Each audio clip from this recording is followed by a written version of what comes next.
கிருஷ்ண பரமாத்மனே நமஹ.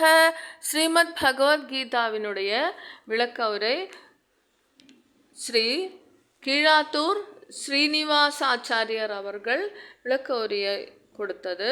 இதில் 7வது ஸ்லோகம் நம்ம பார்க்க இருக்கின்றோம். அஸ்மாகம் து விசிஷ்டாயே தான்னிபோதத்விஜோத்தமா நாயகா மம சைன்யஸ்ய சம்ஞார்த்தம் தான் பிரவீமிதே.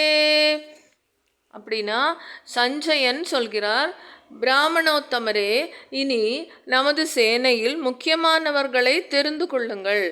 என்னுடைய சேனை தலைவர்களை ஞாபகத்திற்காக தங்களுக்கு சொல்ல இருக்கின்றேன். 8வது ஸ்லோகத்தில் அதனுடைய விளக்கம் நமக்கு தெரிய வரும். ஹரி ஓம்.